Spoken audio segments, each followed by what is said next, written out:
Hi, so in this video, I will be showing you how to allow message requests from everyone on Instagram. So first is to launch your Instagram application. Then tap on your profile icon located on the lower right corner of your screen. On the top right corner, select the hamburger icon. Now choose Settings and Privacy, which is the first option.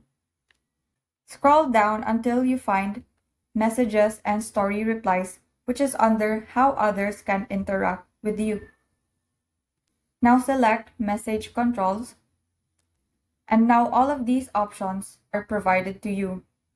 Now you have to make sure that all of these controls are set to message requests.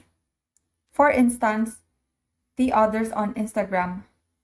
Tap on it and then select Message Requests.